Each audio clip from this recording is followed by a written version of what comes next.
How's it going, everybody, and welcome back to CardboardSim. First off, I want to say Happy New Year. I hope everyone had a safe and relaxing and fun holidays, as well as bringing in the new year. I know it's been about a month since I posted last. A lot going on towards the end of the year. Trying to prep for the holidays and traveling and things of that nature, as well as business stuff as well. But nonetheless, I have actively been working on this sim since then. Um, and today, I would like to say that we have made a huge improvement on the force feedback system. Is it 100% ready to go? No, but it is 90%. Yeah, about 90%. That other 10% is something that I'm still trying to figure out, which is pretty much the last step, and that is the system getting force feedback from both sides. So I can get force feedback um, as I'm pulling back on the yoke. So when I'm pulling back, I'm getting force, and it's I'm getting the resistance, uh, as well as um, in my roll, I can get feedback coming left, um, not so much right. So there's something that I am missing, um, and I've been working with like I said, the guy who created the coding for what I'm using, and a couple other people who actually have been successful in building their own force feedback with his code as well. So uh, we're all kind of scratching our head. Some of them had gone through the similar issues, but you know it's been so long ago when they created that they can't quite remember exactly how to fix it. So we're just kind of bouncing ideas and trying to figure out what's going on. But for the most part, like I said, the force feedback does work. Uh, and just to kind of catch you guys up to speed from the previous video. So on the last video, I was stuck in a position where I wasn't getting nothing. Uh, and that was because on my calibration station, uh, there's four in switches, which is pretty much micro switches, and they are on each end of uh, the yoke. So full forward, full back, full left, full right. And when you go in to calibrate the system, what it's doing is taking the value of your potentiometer from each end switch. So like right now, the system doesn't have any force feedback. See, it's just a sloppy system. So when I come back all the way, there's an end switch there, and when it hits the end switch, it reads the value and it spits it out here on the display. And then the same thing, full forward, it hits the end switch, go left, go right. You get the gist of that. So once it takes all four of those values, it zeroes itself out in between those values. So it's pretty much no matter where your potentiometers are set, once you calibrate the system, it zeroes itself out to whatever your system, your potentiometers or whatever is set up. So what I'm going to do is I'm going to demonstrate to you how this works. So right here, I'm going to press the calibration button. Now it says calibration started. Please move all axes to the end positions. That's what it says right here. So now I'm going to push. There's a value. There's a value. There's a value. There's my value. Then it says put all axes in the middle position, and press the button again. Once I press it again, it spits out my forces and my minimum and maximum PWMs. So the cool thing about this setup is when he created it, now he's gone on to bigger things. Like he has instead of using potentiometers and using manual dialing in of the forces and all that, he's gone with IR sensors and encoders and things of that nature. So it's just pretty much the system will self-calibrate itself. You just press the calibration button and it does everything it needs to do for itself, and it's good. I like this because you can dial it in to exactly what you want. And see now, well, I'm getting ahead of myself. So once I dial in what I want between my forces, my minimum, and my maximums, it'll start applying pressure. So right now, I don't really have no pressure on it, but when I start dialing in, actually, hold on a second. You know what? I think because I I was messing around with it earlier, and I think I reset the. Hold on one second, guys. Sorry about that.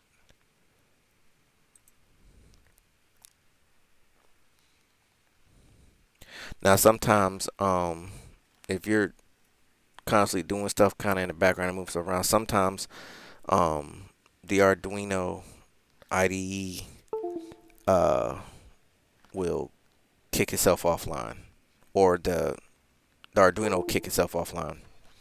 I don't know. I think it's just a bug, but nonetheless, we're back up and running. So now let's try this again. Um, so let's calibrate once again. Hitting all my stops. And now we have force. So now you see no hands, and I'm going to start dialing in some numbers, and you'll see what happens. So let me pull this back a little bit.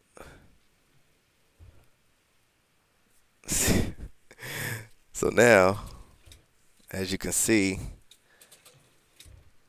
and that noise you hear, that clicking, that's my belt. I actually need to go back there and probably tighten it up about a tooth.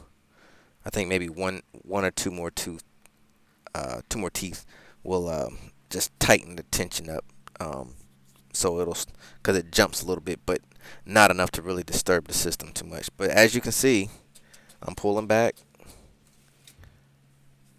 Now, the issue is so let me dial that back down. So now when that happens, you dial it down a little bit, and see now it's a little more free flow, and it's very sensitive, so very, very small movements, and I normally dial it in to where I can kind of start feeling it about right there. Now, in theory, how this system's supposed to work is once I calibrate the system itself zeroes out, right? So I can fly it, no problem.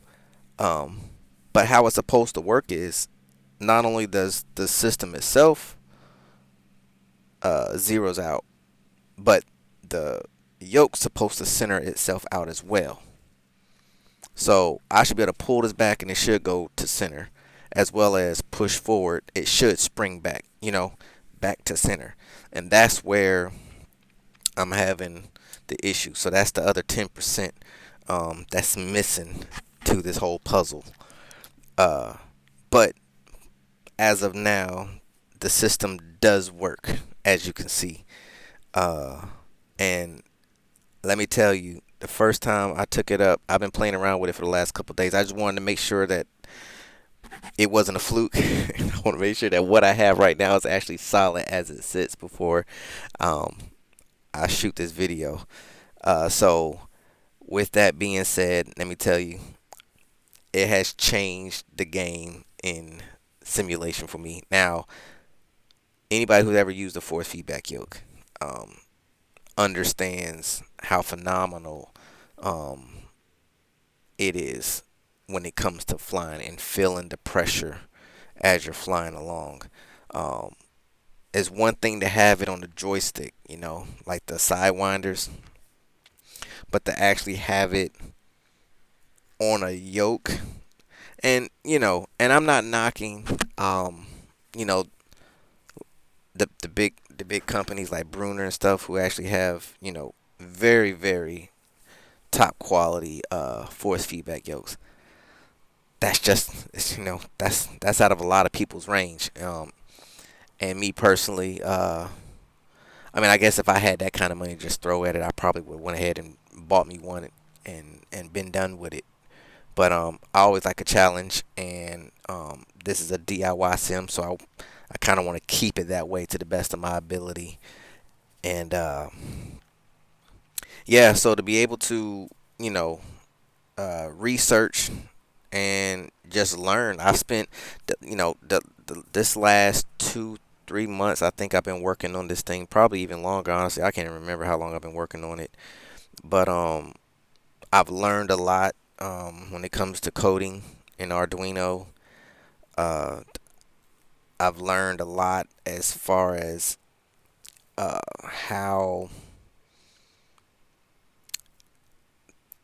how things work when it comes to uh, a system like this. I guess you can say. I mean, it's not hard to do once you get everything you need and you get it set up. It's pretty much self-explanatory. The hard part is all this coding and stuff, because there was a lot of things when he originally made the code. Um, this was before a lot of changes were added. So when I downloaded the zip file, I was running off the somewhat updated version, but it wasn't updated all the way to what's been going on. Like for instance, like with the screen, this is a screen with an I2C card on the back. When he originally wrote the code, he wrote the code where you would pretty much solder all the wires into the back of the LCD screen, and that's how he had it wired. So trying to figure out how to get not only that to work with the chip, the card on the back, um, but also rewiring it through the system so that the code matches. And then there was other things that was missing, so I had to learn how to, you know, what was missing, how to add that. And so yeah, like I said, I've learned a lot, and to get this far with a DIY force feedback system, man, I'm happy as it sits right now. I mean, like I said, I know I'm rambling right now, but there's just so much that has gone into making this work just up to this point. Um, I'm just well pleased, and pat on the back for myself for doing something like this. And if I can do this, anybody can do it. Like I said, it's not hard. It takes a little bit. You understand. I think one of the biggest problems I was also having before was, I don't know if it was my uh, my mux board was bad or my soldering skills was bad. I'm gonna chop it up to my soldering skills. So I ended up resolving all the problems that I was having between the system not talking as well as the end switches. So I ended up buying a new set of mux boards. I bought like a pack of 5 just in case. But this time around, I ordered that as well as headers to solder into that versus just trying to solder wire straight onto the board. I just couldn't get a clean solder, on it. I'm not that skillful with it yet. So I put the headers on, and then all the wires will just plug and play on that. Uh, as well as the end switches. The end switches that I was using, I hate them. I couldn't figure it out. It just wasn't making any sense to me. So I ditched those, and I just bought some new end switches or some new micro switches. And once I dropped those in and got everything set back up, she started working, and then I started playing. So what I'm going to do now is just take you guys for a quick spin around the block, um, and just kind of show you how it works. You're not really going to be able to see the force, obviously. I mean, but like I said, you can see it. It does. Just show it one more time. It does work. Trying to. I'm sorry. It's just that's just crazy to me. But let me dial this back down a little bit. Find my sweet spot. Okay, cool. And yeah, we're just gonna take this thing around the block real quick, and yeah, just have a little bit of fun for a few minutes. I know I done talked y'all heads off probably long enough. I'm sorry.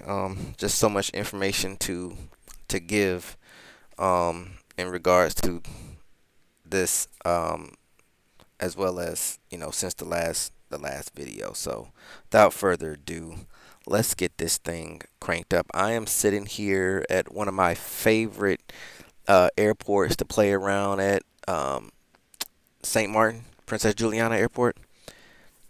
I love this place. It's so beautiful to me. Um, so I figured we fly here versus flying at home like I normally do, because that's where I do most of my practice. Um, Anytime I have something, going on with the sim, I kind of treat it, I kind of treat my home airport as like, you know, I have my own hangar there, So anytime I'm working on the sim, I'm always at home on the hangar, and then, I take it up for a test flight, see how the systems work, and I come back and land. That's kind of how I treat it. But anyway, let me stop talking. Let's get this thing cranked up. Give me a second because I have to get, I got to get this set up. So let's go here. We're gonna go here. I'm just getting OBS switched back over to monitor all of the other uh,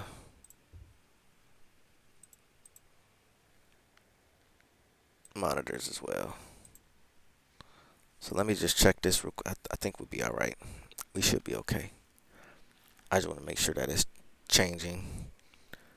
Um, yeah. So if there's anybody that's um thinking about doing your own force feedback system, like I said, this is a doable system. It's pretty much, like I said, pretty much straightforward. Um, but I've written down all my notes, so I kind of know what's going on. But like again, I want to say that okay, that is working. Okay, good. Um, I take no credit for this system.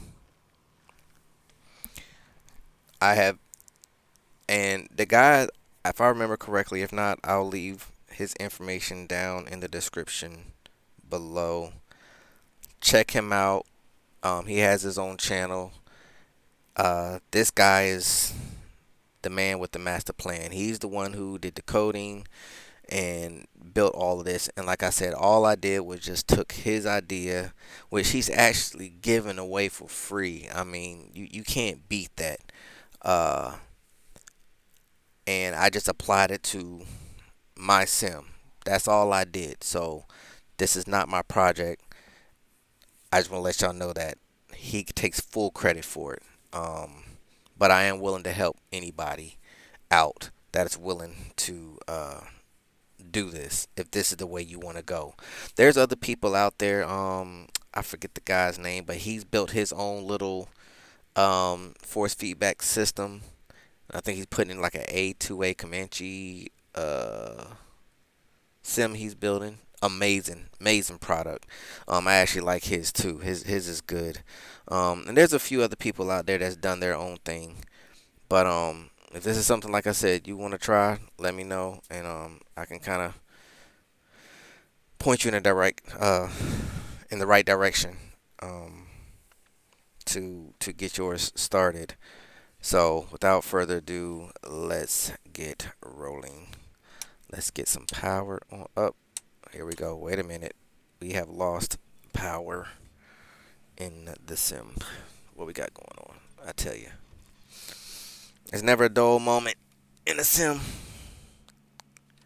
Never a dull moment. I gotta figure out what's going on with this. So for some odd reason, I don't know if it's a Arduino problem with mobiflight, but for some odd reason my mobiflight is having a little attitude lately. Like for some odd reason they just want to like just stop working for no reason. I don't really understand the whole concept of that. It just really don't make no sense to me. And then it doesn't want to save all of my settings because everything should stay cold and dark. But for some odd reason it doesn't want to do that. So that's okay though. We gonna make this happen one way or another. All right, so we should be good there.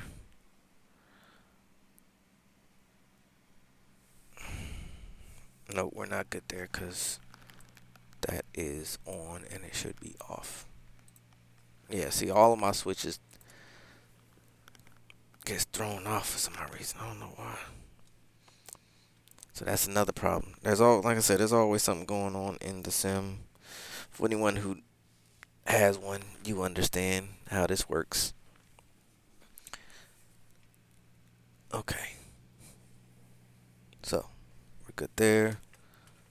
Yep. We got movement.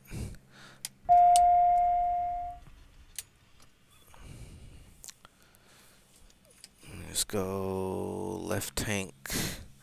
Let's get some beacon and nav going. Prop and mixture is full. Let's go both. Yep. Prime.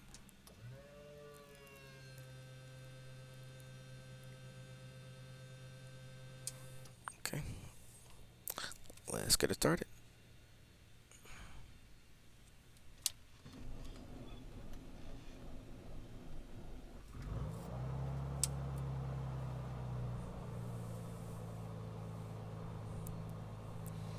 We have a good start. We're having an issue with this one.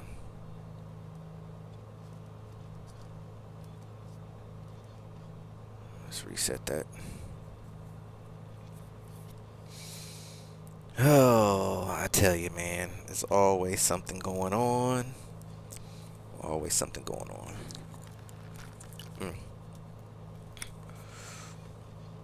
Let's see if we can get.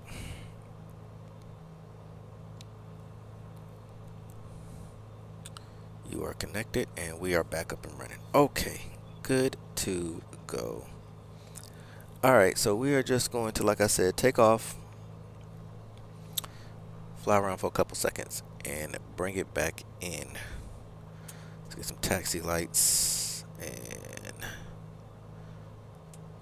brakes released.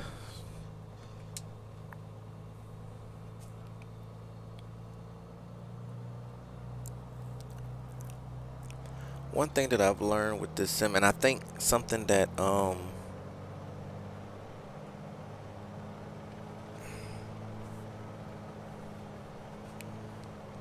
alright. Ooh. Alright. About got your head chopped off.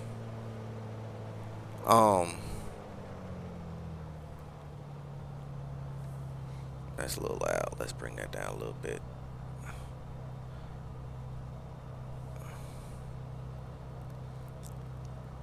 So with, like I said, my sim or my PC is you know, nonetheless a high low end. It's on the higher end of a low end PC with the upgrades that I have done to it. But it still struggles. And as you can see, with just being here, it's the stutters are not unbearable, but it's pretty bad. And that's why I like to kind of stay, you know, in more suburban areas for the time being until I can actually get a better PC, because this does look bad. Now, what's crazy is when I'm not recording, this doesn't happen. When I'm not recording in OBS, the sim, it runs fine. I mean, no issues whatsoever.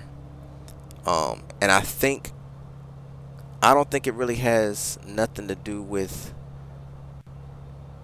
uh the fact that it's old and dated. Yeah, I know.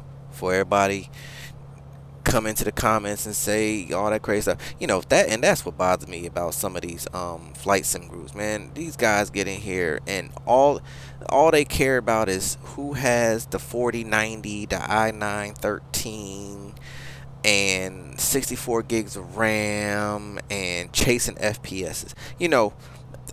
I've been simming for a long time, and yes, if you can afford it, sure, go ahead. But who really wants to drop $1,500 to $1,800 on a graphics card? And even still, you're still not gonna get the most out of it, because the sim doesn't. It's just not how it works. Um, but I think for mine, I think what would help me out is if I was running 32 gigs. I think I need more RAM. The problem is my motherboard is only allotted for 16 gigs, which I do have. So I think it just doesn't have enough, space to run OBS and run the sim at the same time, if that makes sense. So I've been looking into something else to see. Like I said, I really don't want to spend a whole lot of money right this second on a new PC. Excuse me. Well, let me get started, and we'll get in there and we'll talk later. Let's roll. Oh, that's loud. Turn it down some more.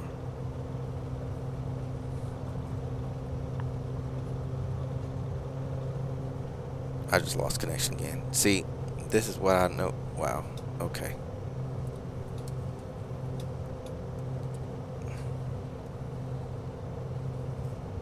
So there we go. That is a lot of problems. It's just too much going on here. I'm losing. The system is not. It's just not liking. It's just not liking all of this.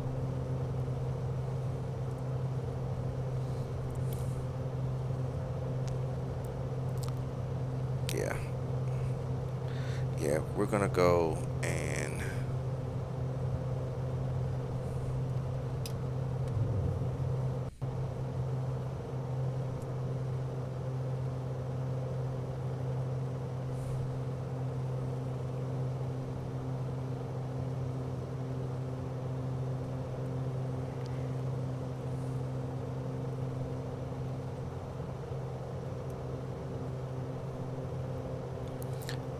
yeah, so like I said, you can't see it, but like it's, as I'm pulling, as you can see, it's trying to.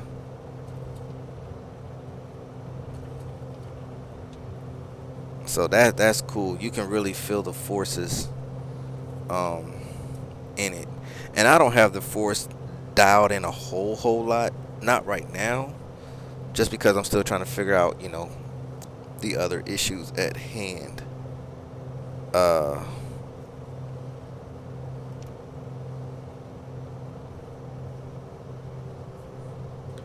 But like I said, it does work. Like right now, like I'm feeling the vibrations. Not in the yoke itself, and I'm getting the force feedback too. So all in all, man, it's crazy. It's crazy. So we I can kind of say we made it. Not all the way there. We got one more corner to turn, and we'll be good to go. But yeah, getting back to what I was saying though, uh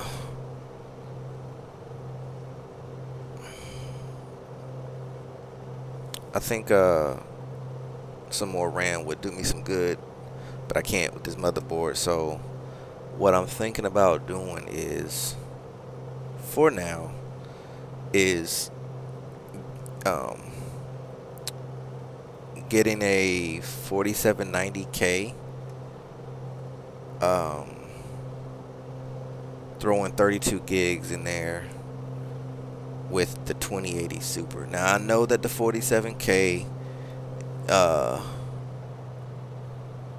is more than likely going to bottleneck the 2080, which is fine. I'm okay with that. But this is the i5 4440 with that same card at 16 gigs, and like I said, without recording, she does fine for my liking.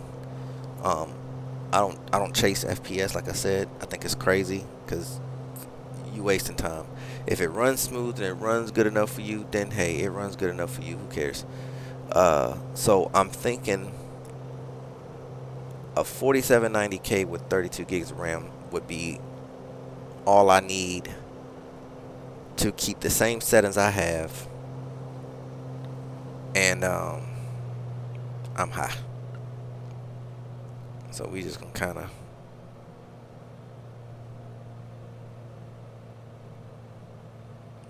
of fly around here for a little bit around the island, I guess you can say. And I'll bring it down a little bit. I think that'll do me some good, because right now the i5 4440 is 3.1 gigs, and it's not overclocked. That's just stock. With the 4790K, is 4 gigs out the box with 32 gigs of RAM. I think that'll be more than enough to give me the boost that I need to run the sim the way I want, and to be able to record so that it's not, the stutters aren't as bad as they are now. And of course, like I said, we're with extra scenery. She don't like all this. She don't really like all this extra stuff. She's cool without OBS, but this is where we at right now. So we gonna keep it moving for the time being. So those are the updates as of now for the sim. I still have I have a lot of things going on in the future, plans for it.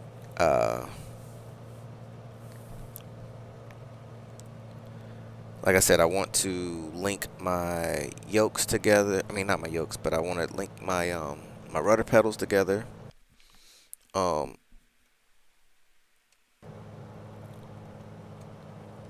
kind of already have an idea on how I'm going to do that. I just haven't put it to play yet.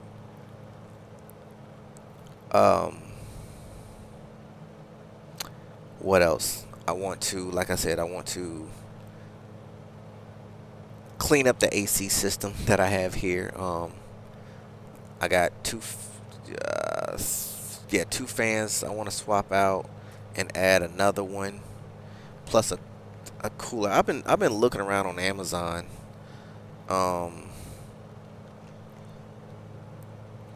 for something. I seen somebody, I forget the guy who did it. There's another simmer out there on YouTube. I gotta find his channel again. I normally subscribe to all my guys that I like watching. Maybe it is somebody I already have. I just haven't. I gotta find one of the videos. But he actually built like a AC cooler. It's like a USB cooling system, and then he ran like vacuum hoses, you know, around to push the air. I can't remember how he did it, but I'm gonna have to find that video. So I want to do that. What else? What else? What else? What else? What else? I would like to. I want to get the whole sim off the floor. So I want to build a platform for it. Nothing fancy, just some, you know, probably, you know, 2x4s with some plywood, you know, something simple just to get it off the floor.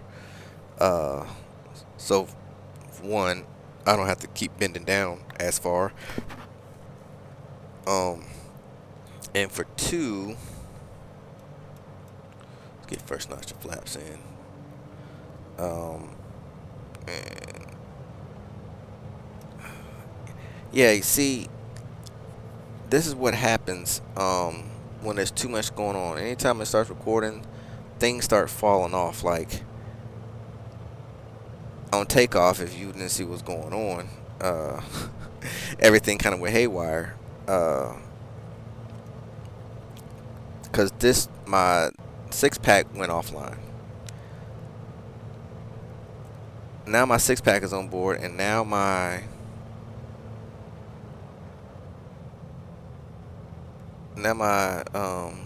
EMS is down. See what I'm saying? So there's so many things that starts getting quirky when I turn on that camera. So I either got to figure out another way to run OBS. I might pull out my old laptop. I might work on that. I wonder if and what I could do is I could run OBS on my laptop, and then I'll just split the audio from this PC into there. You know, so I'll run audio out from this PC and I'll run it into the laptop so that OBS can pick it up, and then I'll run the camera over there. I might try that. And see if that might help for the time being until, you know, I can work some other things out. But nonetheless, like I said, I want to get the sim off the floor, put it on a platform, gear down, coming around. Because I'm probably gonna go to the junkyard. I've been looking around on Marketplace for some bucket seats, but everybody is acting like these bucket seats are fancy or something. I don't know. I'm just not about to give nobody that kind of money for no bucket seats. So I'm thinking about just going to the junkyard, finding me a decent set of bucket seats out of something, and bringing them in, cleaning them up, and then install them, you know, onto the platform. Because I can't do it here on the floor, obviously, because I don't have nothing to bolt them to. So those are my plans for now. More to follow as time goes on. But yeah, that's pretty much all I got for you guys for today. So we about to just go ahead and land this thing, fighting this force feedback yoke that I have. And I mean, let me tell you something, like even with the little bit of pressure that I have it set at now, like it's still a challenge. Now, one thing I do like too is the fact that when it zeroes the system out, it really zeroes in on, you know, the sensitive, like it doesn't take a lot no more. Like before, you know, it seemed like the potentiometers just kind of did their own thing. You know, I mean, I could still fly, but it just wasn't like this. I don't know. It just seems so much more smoother. I have more, or not more, but better control of the system. And yeah, just all in all, like I can, like steady flying, like I can just hold it because I have that back pressure now, you know.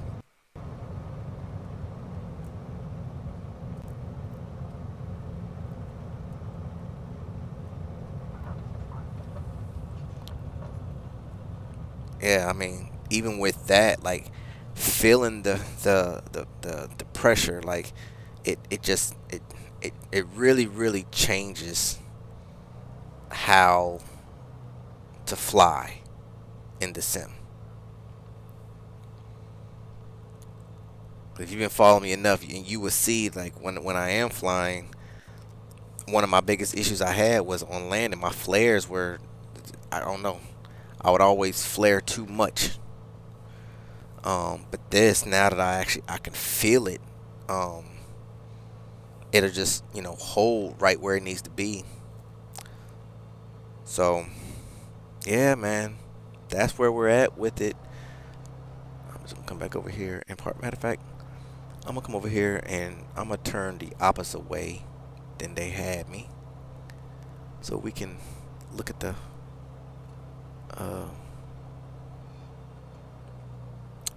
the cruise. What is that?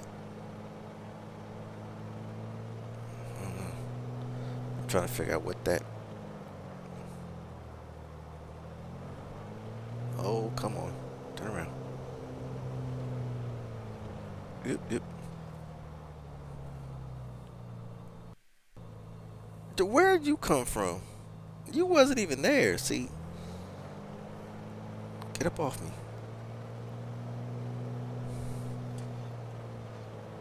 All right, this ain't the best parking, but it'll do. All right, taxi light off. E light, nav light, flaps up. That. Avionics is off. And shut her down.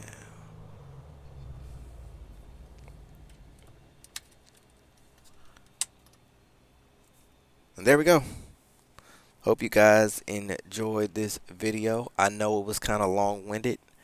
Like I said, it's just a lot of information. I'm just excited, so I wanted to, you know, kind of give it all to you guys at one time.